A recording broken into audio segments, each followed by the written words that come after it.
Hello there! Welcome to the world of Pokemon. My name is Professor Jacob. Brand new year, but still the same old classroom, and I'm happy to be here once again with my wonderful teaching assistant who has always been there for me through thick and thin, even when I don't really want him to be, Mr. Curtis. Say hello to everybody, Mr. Curtis. Oh, thank you, Professor. Really, that is what I needed to hear from you right now. You know, this has been, a rough season for me. Having a house full of cold-blooded creatures and trying to keep them all warm has really broken the bank for me. Oh, it's your in-laws visited. But But I'm not married though. Thank you. But Welcome. being here Solid with you, joke, Professor, has really just made my day and made my year, and I'm ready to start off again as another good year with you, Professor. yeah, I mean, I think this year has been, the past year has been wonderful. It was a great year, of course, besides the, 30 to 50 raging Tauroses that have been rampaging through the Kanto region. They, of course, are still going on. Hasn't been stopped yet, unfortunately, although they have developed a new kind of Pokeball that hopefully will be able to catch them all, but of course there are some people protesting this new Pokeball. They think it has some kind of weird chip in it that's gonna be able to make the Tauroses, I don't know, locate you wherever you are. It's crazy. It doesn't make any sense. And Giovanni controls. And there's your also mind there's and also stuff a like that. deterrent or repellent made for these specific Tauroses, but people don't want to use the repellent because they think it's infringing on their rights. So they're kind of like, you know what, maybe not. If I want to get trampled by a Tauros, I'm gonna fucking do it. It's within my right. To be fair, though, whenever I spray that deterrent around, I mean, I just can't breathe. It just sucks all the oxygen. I must have some kind of medical condition that prevents me from having to use this deterrent, right? Right? Pussy. Right? No. All right, well, this other person who is talking to us, of course, I have not introduced him yet, so you have absolutely no idea who this man could be. He is, of course, the one student who comes to visit us in the classroom. It is Corbin, the aspiring Pokemon trainer. Say hello to everybody, Corbin. Hi. So you said two things incorrectly. Number one, you said I was a man. I am a 10-year-old boy. We've established this many times. Number two, you said I come to visit the class. Students don't visit the class. They are a part of the class. I don't visit. I am not a visitor. I am not auditing the class. I am in it. I am balls deep in this class. I think, hey, if you think about it, we're all visitors here on this wonderful earth. That's right. And we are here at the invitation of our wonderful professor. Do not forget that. Oh my God! You know what I want for my New Year's resolution? I want you to resolve. What's the word? I want you to resolve, Mr. Curtis. For my resolution, I want you to stop kissing his ass so much. Hey, here's a weird thing about New Year's resolutions, Corbin, is there are things that you do for yourself. You can't control another person through your resolutions. You're right. I resolve to not kill you if you stop kissing up to the professor. How does that sound? I don't know what you're talking about. Again, I just give Professor the respect and due that is should be afforded to a man of his stature and experience. I mean, he's right though. I have a lot of experience and stature. Look, what is our plan for the class and for all of us moving forward in 2021? What is our plan? Continue to learn about Pokemon. Learn about roughly 52 more Pokemon. Oh, okay, cool. Then we're halfway done after that, right? Oh yeah, of course. With Kanto, almost halfway done.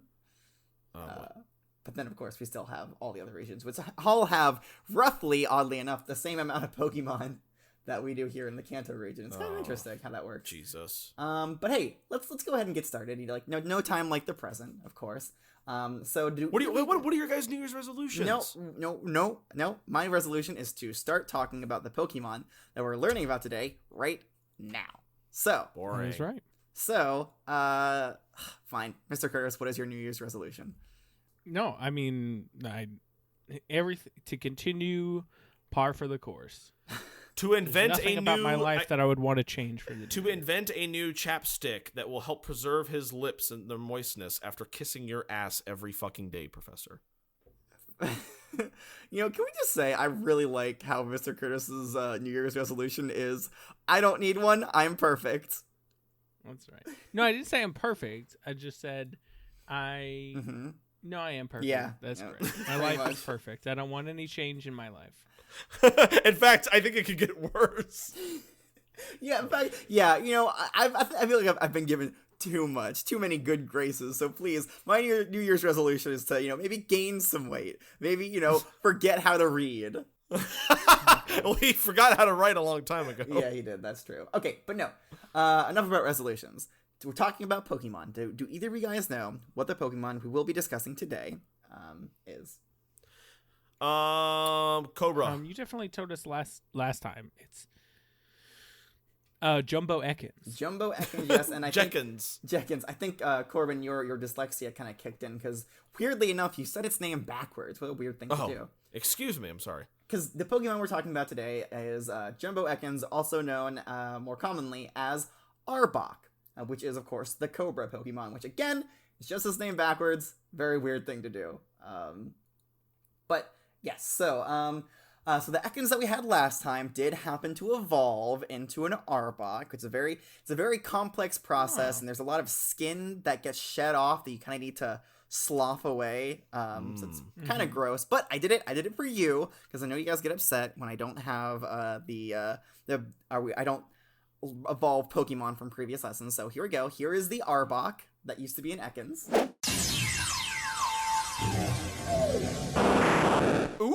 Ooh, he's actually bigger than I thought he'd be. I'm not gonna lie to you. They are fairly large, and they weigh a lot too. Really? Yeah. Wow. Well, okay. He's a thick boy. I could see that.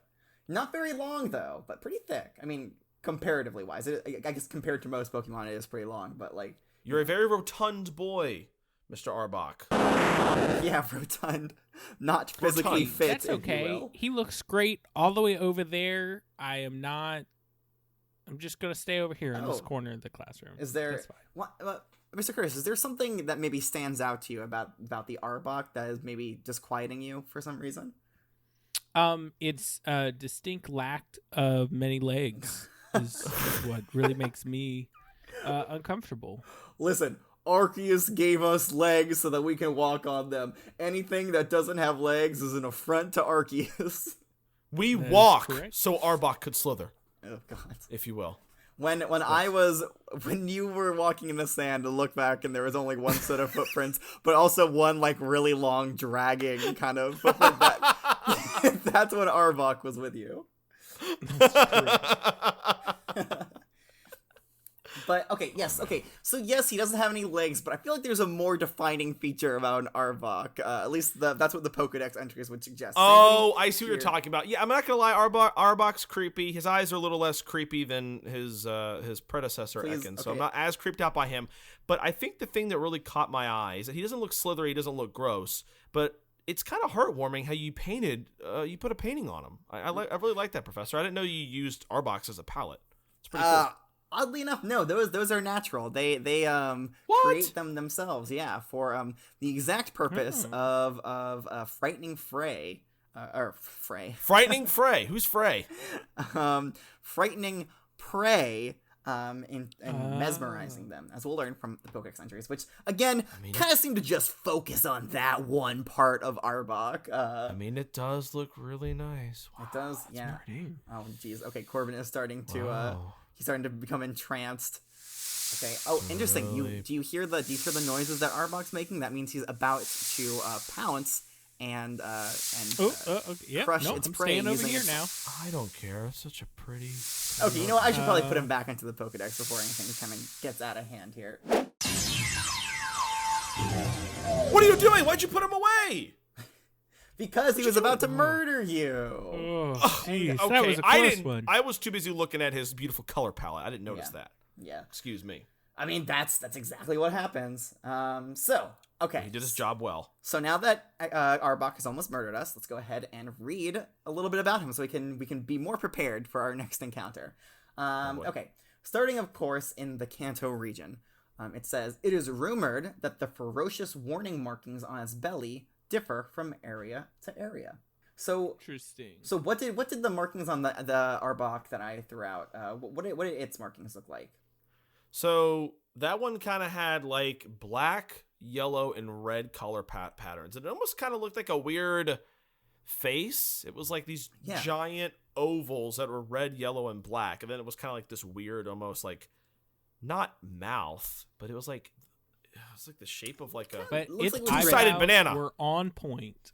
Okay. Yeah, it looked Let me good. just tell you that much. But it looked like a weird face or something with like a black banana mouth. Two bananas strung together. Black banana mouth, yes. So yeah, not all Ekans, or not all. Sorry, I want to say Ekans. Not all Arboks have the same pattern. I think it's generally it looks like a face, but the features tend to be skewed slightly. So Yeah, it's like its fingerprint. No, not quite. So we'll move on to the next one. So it says the frightening patterns on its belly have been studied, obviously. 6 variations have been confirmed. So it's not quite unique enough for it to be like a fingerprint, but because there's only 6 different variations. Oh. Yeah. According to the Kanto region, anyways. The last one here in the Kanto region says, if it encounters an enemy, it raises its head, intimidating the opponent with the frightening pattern on its belly, or body. Okay. So yeah. I mean, Kanto region was kind of focused specifically on this one thing about Right. Arbok. So it's using that drawing on its belly to intimidate its opponents. Yes. Its enemies, so to speak. Yes. Intimidate and frighten and kind of render them immobile is the Gotcha. we'll learn is the main goal of the markings. Okay. So also I noticed this. Did you guys notice anything missing from the Arbok that was perhaps present on the Ekans? Well, 2 big things to notice is that its tongue is not oval shaped. It's very long and kind of pronged at the end. Yeah, forked, true. if you I will. know. And had no anal got beads one. on it. There was no there's no rattle. There's no rattle on an Arbok. So Right. I suppose we can kind of assume that it was vestigial in the Ekans, and so it kind of like removed it when it made its evolution. Right. I was gonna say it doesn't have the golden ring around it either, but True, but maybe that golden ring transformed into what we now see as the pattern on its chest. Yeah. okay. Understandable. Okay, all right. So let's go ahead and move on to the Johto region. Transfixing prey with the face-like pattern on its belly, it binds and poisons the frightened victim. So that was your fate, Corbin. Okay, so right now we have intimidating enemies Yes. and transfixing prey. Okay. Okay. All right. Yes. I mean, okay. I see the what you're saying is the distinction there. Yes. I guess those are two different things: intimidating enemy and transfixing. Transfixing are 2. Yeah, they're different. And it's against 2 different things, right? Against an enemy who it's fighting in battle, and a prey which it is hoping to consume. Right. Mm-hmm. Okay, so the next one in the Johto region says, with a very vengeful nature, it won't give up the chase, no matter how far, once it targets its prey. Jesus. Yeah. That's scary. I mean, Okay. seems a little bit ill-advised, right? Like, you would think at some point you kind of want to give up the chase, right? Maybe. I mean, if it went across water, then it couldn't. Yeah, like if it was swim. Eradicate, which of course can cross oceans. Yeah, apparently. Yeah. I mean, if it gets locked on to Eradicate and that Eradicate goes for a swim across an ocean, I guess it just that drowns. that Arbok is fixated and ready to go. It just follows it directly into the ocean and then just drowns. Yeah. Oh my gosh. Okay. The last one in the Johto region, which I think is a very interesting one, it says, to intimidate its foes, it spreads its chest wide and makes eerie sounds by expelling air from its mouth. Ooh. Yeah. That was the sound that we heard. That was creepy. I didn't like Yeah, it's that. like how would you describe the sound that it made? Kind of like a static, kind of like a noise. See, it makes the sounds that the listener fears the most. So it kind of invades your psyche. And No way, does it really? Yeah. Mine comes to me in the voice of Mr. Curtis saying, "I'm ready to learn today." Oh god. And it's like, "Oh god, I'm so terrified." Wow, Professor, I never knew you felt that way. Yeah, He because mentions it every class. What are you talking about? it's because I'm worried to- that I'm gonna let you down, and I don't want to do that. it makes a sound that you fear. Is that what it says? No, I'm just making that. That's all bullshit. It just makes some eerie sounds by expelling air from its mouth. Oh, okay. So you're just full of shit. Gotcha. I'm just completely full of shit on that one. But you know, it's not full of shit. The Hoenn region Pokedex entry, supposedly. Maybe. Probably not. It says, this Pokemon is terrifically strong in order to constrict things with its body. It can even flatten steel oil drums. What? Once Arbok... Yeah. Well, I mean... To be like, yeah, I obviously can't coil my body around a flattened steel drum and crush it. But like considering, well, you could wrap it. You could wrap it. Considering the things that other Pokemon can do, crushing a steel oil drum isn't that impressive. So you mean to tell me that an Arbok can wrap itself around it can coil itself Steelix? Around us. No, wrap. It can wrap itself around a Steelix and flatten it like a pancake. I don't think so. It can do that to a steel oil drum, which, is, steel, hollow. But also hollow on the inside. Right. Yeah. So I don't think it's really that strong. I mean, of course, it could probably crush a Bidoof or a Squovet. That'd be nice to see. Yeah, tell me about it. Okay. So the Hoenn region finishes. It can even flatten a steel oil drum. Once Arbok wraps its body around its foe, escaping its crunching embrace is impossible. Okay, all right. So we have yes, another I'm sorry, here. Mr. Curtis, you didn't raise your hand. Oh, I'm sorry. My hand is up. Mr. Curtis, yes, I see you have something you would like to add. Yes, I was about to say. So here we see another example of an absolute in the Pokemon universe.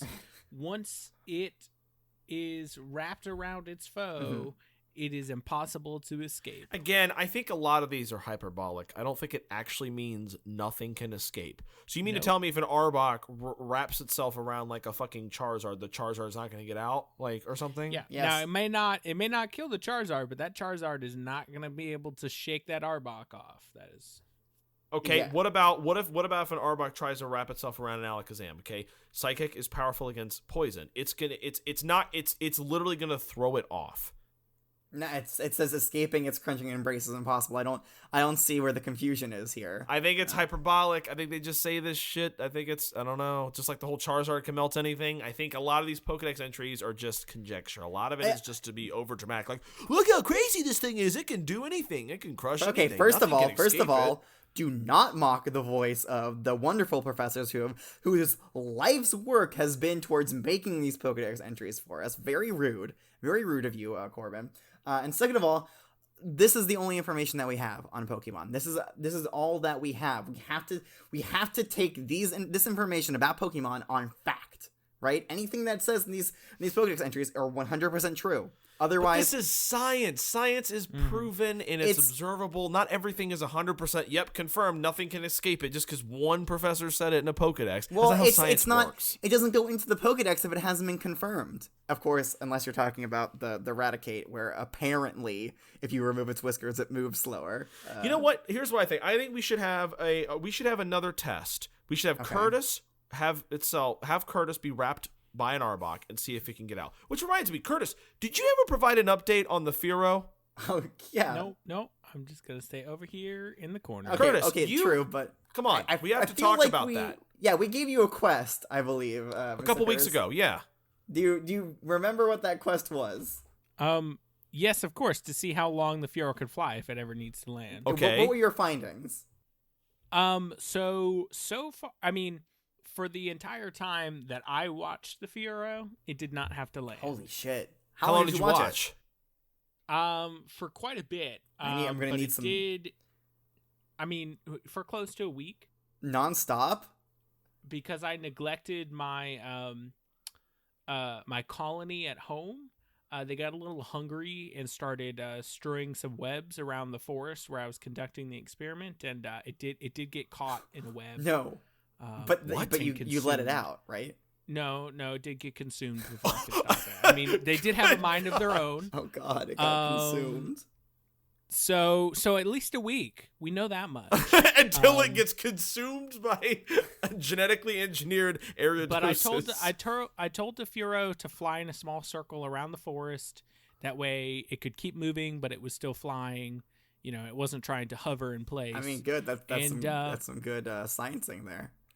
I was Ugh. neglecting my at home duties, and And you they got and the better of Furo me, was and they punished did. for it.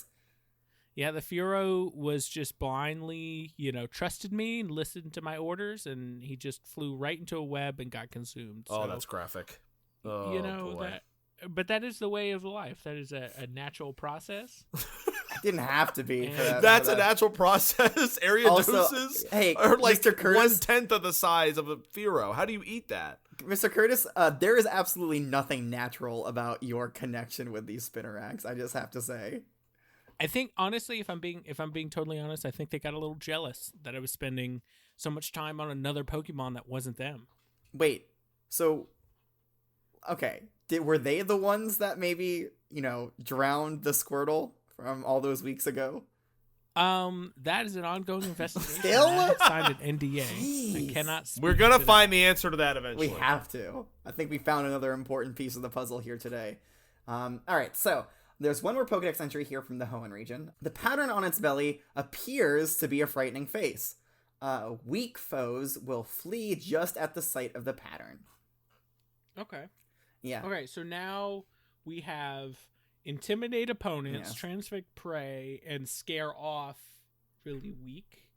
Yeah. Yeah. So I think people as well. if an opponent isn't weak, it will stay and then eventually get transfixed by the. Okay. And then a weak intimidate, and then scare away weak foes. Yeah. Intimidate. But again, Yeah. the weak foes are just gonna get chased down wherever they fucking go by the Arbok because it has a quote vengeful nature. Jesus. All right, so that does it for the Hoenn region. Let's move on to the Sinnoh region. The pattern on its belly is for intimidation. It constricts foes when they are frozen in fear. So not very different, but still different. And I think that does it for the Sinnoh region. Yes, that's it for the Sinnoh region. Everything else is just a repeat. Again, just repeats for the Kalos and Unova region. Yes, okay, so there is an Alola region Pokedex entry, so let's go ahead and read that. Okay. So the latest research from the Alola region has determined that there are over 20 possible arrangements of the patterns What? on its stomach. Yes, so I think we need to update the Kanto region Pokedex entry. Wow. Yeah. Okay. Damn. So yeah, 20 different possible ones. The last one here says, after stunning its opponents with the pattern on its stomach, it quickly wraps them up in its body and waits for them to stop moving. Okay, so All right. that does it for the Pokedex entries. Once again, there are no unique Pokedex entries for Arbok. Weird. Again, you'd think Ash would have at least seen one on his journey. Interesting enough for him to clock that one in his Pokedex, but I guess he didn't. Idiot. Yeah, I know. What a stupid idiot. God, I hate him. But of course, there is an unsourced, uncredited article, which I will now read for your listening pleasure. And where did you get this one, Professor? That's for me to know and for you to find out there, Mr. Curtis. Well, that's why he asked. Are you gonna tell us so we find out? Well, if I told you, I would be telling you. You wouldn't find out for yourself, and that's the whole point. You have to find out. Was it from Ekans Digest? No, it was not from Ekans Digest. Okay.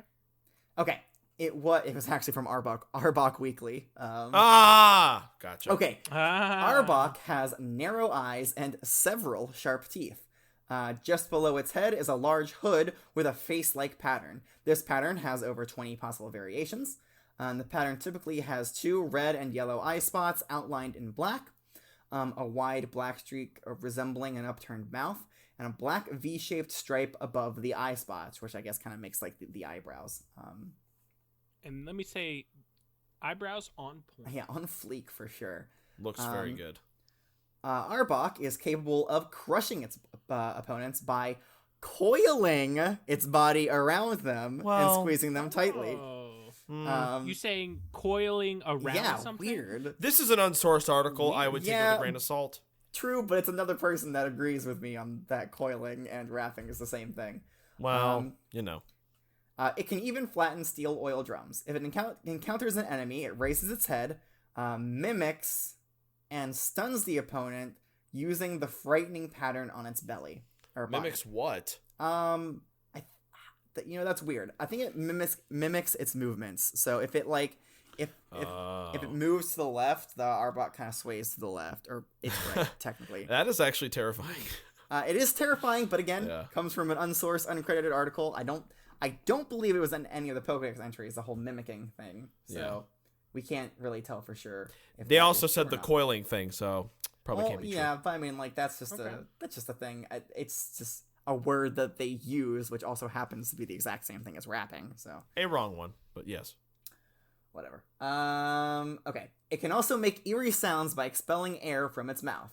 It has been stated that if any part of Arbok's body, except for the head, is cut off, it can regrow the rest of its body again in a matter of a few weeks. This is not documented. I cannot stress this enough. Wow. Do not test this out. Do not test this out on any unsuspecting Arbok because Mr. Curtis, what did he just say?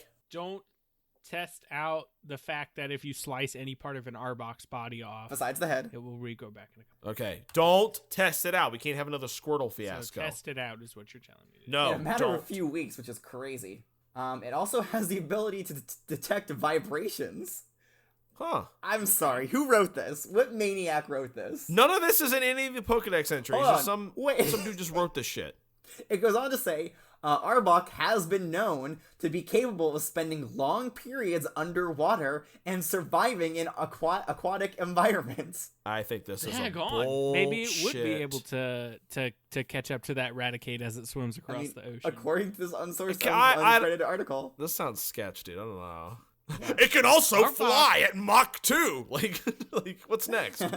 I'm sorry, Arboks are starting to sound like some of the most OP Pokemon I've ever heard of. There's also, it gives some kind of weird legend that says one particular Arbok could change its pattern at any time to increase power to different stats and get invulnerability to status conditions. What the fuck? I'm sorry. Oh my goodness. What? Invulnerability to different status conditions? I think the person that wrote this got a little sniff of our boy Gary, the Shroomish. Yeah, I think he was tripping for sure. Tripping balls. Arbok is territorial. It lashes out at intruders with long fangs tipped with deadly venom. Vengeful in nature, it will not give up a chase once it targets its prey or an opponent, no matter how far. We know that. That's true. That's Pokedex confirmed. It makes its home in grassy savannas and plains, but it can also be found in forest and desolate wastelands alongside its pre-evolved form, Ekans. In the wild, it hunts smaller Pokemon and also preys on Pidgey and Spearow eggs. When hunting, it uses the pattern on its hood to immobilize prey, then it begins constricting them, and it finally poisons the target to finish them off and eat them. It is also capable of paralyzing opponents with its glare. Oh, wow. I don't know if that's a glare from its actual eyes or from its eyes on its chest. I see. Yeah, I think there's a Pokemon move called Glare that can cause its opponent to be paralyzed. That's probably what that is. Okay, sure. Why not? All right, so that does it for the information that we have on Arbok. So of course, next time it's to our next. The next part of the lesson is, of course, to test your knowledge and to see how much you actually absorbed in this lesson with a pop quiz. Ooh! Oh, no. Yes. Not a quiz. Oh, a pop quiz. You love them. Actually. Mr. Curtis, you love them. Yeah, you do love them. I know you do. God, you fucking love them. Love it. Okay. I do love Pokemon. So go ahead and get out your pens and pencils and highlighters and colored pencils and any kind of writing utensils that you might have, like a Sharpie or Yeah, I got my Sharpie. I got it. Please refrain from sniffing the Sharpie if you could. Sorry. Yeah. Of course, also get out your Rotom laptops. Okay. Question number 1. Which region determined that there are over 20 possible arrangements of Arbok's chest patterns? Okay, wow. I have a lightning quick answer from Corbin. That was very quick. Because I know my shit, Professor. For once in our time together, you know your shit. All right, there are plenty of times where I know it, okay? Considering this is my first time taking this entire course, I think I've done pretty well. Mr. Curtis has taken it 7 times. Yeah, but how much did he really absorb? And that is why I'm a teaching assistant now. Thank you very much. This is actually the first time that I've taught this class that I've actually implemented these pop quizzes, so I really had absolutely no way of knowing how much information If anything Mr. Curtis stuck. has absorbed. Mr. Curtis, this is actually a one-word answer. So Please, Jesus Christ. thank Found you. Okay, we have the answer. So the question was, which region determined that there are 20 possible arrangements of Arbok's chest patterns? Corbin responded with the Alola region, and Mr. Curtis responded with, that was the sunny islandy Alola region that found all those 20 arrangements of patternes. Jesus Christ. Just fucking answer. One word. Thank you. But yes, the correct word was in there. It is the Alola region that does give us that did determine somehow that there are over 20 possible arrangements. I'm assuming that they kind of collected all the information, put it together from the different regions. Maybe they found that mystical one you mentioned that can change its pattern. Yeah, the one that legends foretold of. Legends. One article in Arbok Weekly. Well, where do you said it, think? but okay. Where do you think they got it from? Huh? I don't know. Yeah, exactly. Okay, question number 2. Besides the pattern on its chest, how does an Arbok frighten its enemies? Okay, we have an answer from Corbin. There we go. Oh, wow, an answer from Mr. Curtis, too. Okay, so, how does a Arbok frighten its enemies Arbok? besides... Arbok. Arbok? Yes, thank you for correcting my mispronunciation there. Just made fun of you, pronunciation's but yeah. very, very important, so I appreciate that you did that for me. So yes, besides the pattern on its chest, how does an Arbok frighten its enemies? Corbin responded with, it creates a weird hissing noise with its mouth and tongue. And Curtis responded with, it does make eerie sounds by expelling air from its mouth. Okay, that was a pretty cognizant answer there, Mr. That Curtis. was I'm very good. proud of Mr. you. Curtis, that was a normal answer. You should strive for that more often. I don't remember it specifically mentioning hissing, but eerie sounds. I guess a hissing is included in Yes. that. Yes. So Yes. full marks for both of you. Mr. Curtis trying to be I see what you're trying to do. Don't try there. to swerve my answer, Mr. Curtis. You stay over there and you mind your business. Let the Yeah, let you're the being- teacher No, decide. I would never try to pursue how the professor. Well, you did, determines and his you're goals. wrong. So shut your mouth and let's continue. Okay, question number 3. Arbok, like Ekans, have the ability to poison enemies. However, they mainly use a different method to end their prey. What is it? Okay, so we have the question, of course, was how does a Arbok kill its prey besides just poisoning them? Corbin responded with constricting its prey. And Mr. Curtis says it does coil around those prey boys and constrict them real good. So yeah, you're both correct. Coiling is, of course, Nope, a form wrapping. of wrapping around Well, something. of course. You know, of course, So Professor. therefore, Give or take. it is Mr. Curtis's answer was correct, and Corbin's answer of constricting was also correct. So full marks for both of you. Yes. Very good. Very good. Okay, the final question number 4, is even if Arbok's prey isn't mesmerized by Arbok's markings, it is still likely that they will not survive the encounter. Why is this? Corbin responded with, because Arbok relentlessly chases its prey.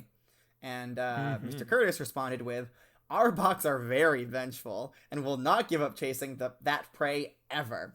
Yes, you guys are both 100% correct. Boom! You have both achieved a Boom, 100% on this quiz. I am so proud of you. Yes.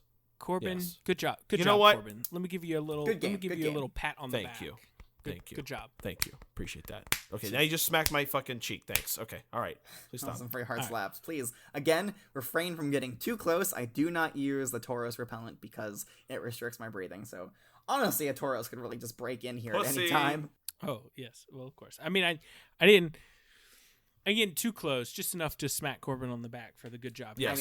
I mean, pat, Let's keep not social smack. distancing, please. Okay, yes, please. Okay. So that actually does it for today's lessons. We've learned everything that could possibly be learned about an Arbok.